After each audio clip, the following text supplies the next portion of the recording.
have to let you try, but and you put the edge right there.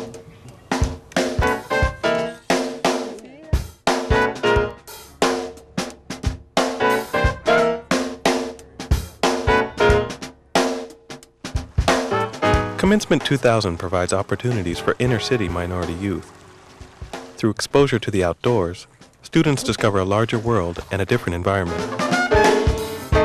Career shadowing allows students to explore a wide variety of natural resource careers. With Commencement 2000 support, students pursue higher education and entry-level jobs in government agencies. The interval is 5-9. This long-term approach creates real and permanent change in the lives of its participants.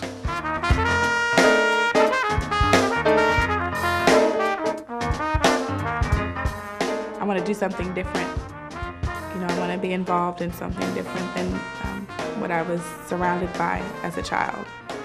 It's in the inner city, Castlemont. There's lack of support for the students there, and the quality of their education is low. My high school diploma was not able to prepare me for the expectations that the organization had. When I was introduced to the program, I was working at McDonald's. I was a senior in high school. I didn't know, what was going on. I didn't know what the world held out there for me. I didn't know if I fit in. I was on my way to lunch, and my teacher grabbed me and said, "Won't you come to a meeting? We're having free pizza." "Oh, for sure. Okay." And so when I got there, they started talking about the program, and they even said that they were sending some kids away to camp. And I said, "Camp? Okay, cool." They'd gone out and visited fish hatcheries. They'd been up in the forest. They'd been with BLM surveyors, learning what surveying is all about. The enthusiasm that was there with these kids was just sort of overwhelming, and it was just a really great experience to see kids from inner cities be able to get out and in an environment that they had never experienced before, and the opportunities they start to see, as well as the fun they had in getting out, was just tremendous. I would say that Commencement 2000 has a large impact on the students at Castlemont High School. From the beginning, I was not one of the stronger students to come out of Castlemont. The only reason why I was successful was my parental support and the personal involvement that Commencement 2000 took in me. Commencement 2000 is a really important program because there are lots of students who have no idea of the number of opportunities that there are in different areas of natural resources. Out of my 5 years, I've been in the field for 3 years. I work with a different professional every single day because I didn't know what I wanted to do, So it was a way to screen the different professions before I locked myself into one thinking that's what I wanted to do.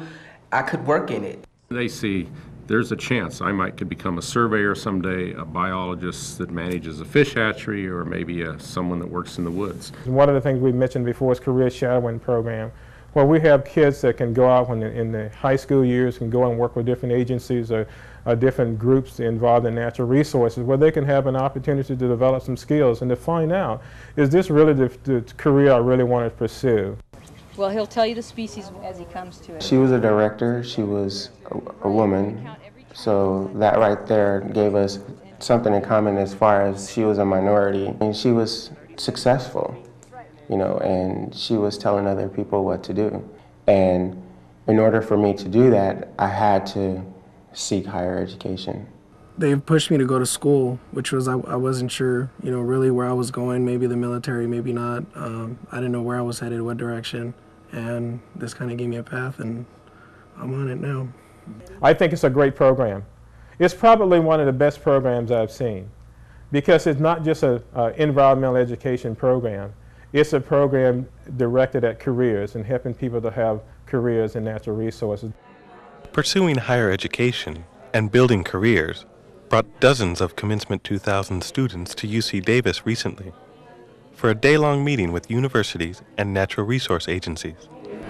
So whatever, you can visualize yourself doing, or maybe you can't visualize it, so you go career shadow and build a visualization. It's a 3-month class, but we took it in 4 days, 10 hours a day, cramming videotapes, books, booklets this thick, you gotta finish in an hour.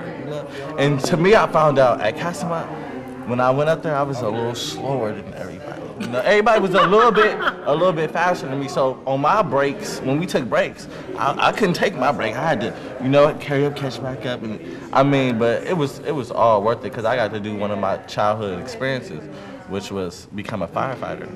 But the second year, I didn't want to go out in the field, you know. So it was the same internship program, but I worked in San Francisco at the regional office, and I saw the business side of the Forest Service because you can go out in the field and be a worker, you know, doing hydrology, doing whatever, but they have all those workers, their bosses, work in San Francisco, you know, and as well as studying and doing the program for the work part of it, you could study and, you know, be a planner. It's hard to get a BA degree or BS degree.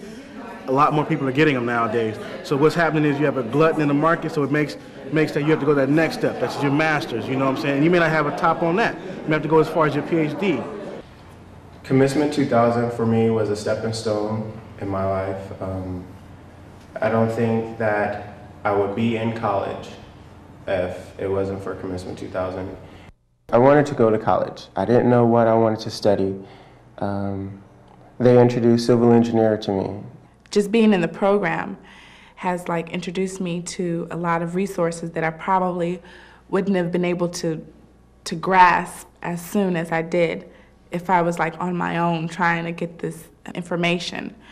I think for students that are in inner cities where the opportunities may have been even more narrow than other places, coming into this environment is foreign indeed. I felt sometimes very alone and bewildered because it was very hard to understand the European American culture from my perspective. So you're kind of like an atom, you're always kind of circling outside of the nucleus of what's going on. I think Commencement 2000 is really good for introducing people of color to different environments and different surroundings. So that, I think when they graduate from high school, they won't be in such of a cultural shock. It's actually important to deal with bringing in underrepresented students into both the agencies and the universities if we're going to have a diverse workforce in the future that represents the public. We're looking at corporations, we're looking at other USDA agencies, we're looking at USDI agencies, we're looking at colleges and universities to be a part of this partnership. And we call this a collaborative effort where we can bring all these folks together and we can design a program to train students and prepare them for a career in natural resources. And especially in the underserved communities, because this is where we find out there's a lack of information for those kinds of communities. What else do you do other than water testing? Taking pictures of wildlife, basically, bringing it back and assessing the population of wildlife in that general area per year. And how long have you been with Commencement 2000? Half a year. Half a year? Okay. Give me a call, okay? Because what I'm going to do is I'm going to line you up with a student career advisor as well as a career advisor. And what I always recommend is you stay with what you're interested in. Find out what you're interested in and focus on that. It's amazing what's going to open up for you. In order to do a really good job of reflecting what the public wants, we have to understand the different cultures and the backgrounds of people that work on public lands. And I think one of the best ways to do that is hire people from those cultures that can help us understand and relate to the interest and the needs of the public on the land. Say you get the job through the summer, right? The summer program job. After the summer, you have to quit that job and just continue school. It's your co-op jobs like the STEP program or this other program where you have this contract and you agree that you every summer whenever they send you out, that same place. You go to that same place. Okay, so you want to get into the job, into that field, you have the experience, so it'd be much easier. Yeah, exactly. It's pretty much guaranteed, okay, you worked with us, we know what you're all about, we know that you know this material, why go out and get somebody else who doesn't know this material, True, so we're going to give the job to you. I came for an interview for a STEP, and that's a temporary educational program. You have to go to school full-time, and they give you a job, which is, I think, great. They work around your schedule. You can't ask for anything better as a student. Coming from a family, that doesn't have, the funds to provide for me in college, Commencement 2000 was there, they were there always to, seeking like job opportunities for me. And the way the program is working in order to be successful is we're pooling our resources so that we're working together. I don't think any one agency by ourselves could make this happen, and so it's important that we continue the cooperative approach. We've got over 30% of the Bureau of Land Management that's eligible for retirement right now. We've got an aging workforce. Most of them came in the 70s, and they came in a wide variety of natural resource fields, and they're all going out in the next 5 to 15 years. And guess who could replace them? So. Yeah, you got it. And guess what they want? They want diversity. They want students who are in natural resource related programs. Are they all one kind? No. Law enforcement, geographic information specialist, wildlife biologist, fisheries biologist, recreation planners, archaeologists, land surveyors. My name is Chanel Glass. I'm at Humboldt State University, majoring in forestry. My concentration is management, and I'm a graduating senior and planning on working with the Forest Service when I get out. About this plan, are these the courses? This is our pipeline to get students that not sure what they're going to do, focused on the fact that there are real opportunities in natural resources in the wide variety of fields related to natural resources, agricultural sciences, and related fields, to get real live jobs that can be meaningful and provide input to the management of public lands. It lets you know that you have the ability to do things you didn't know you were able to do before. You know, I'm a full-time student and I work about 20 hours a week, and you know, I didn't know I'd be able to do that, and currently doing it now, and I mean, I feel good about myself. It's great. Commencement 2000, working for the future.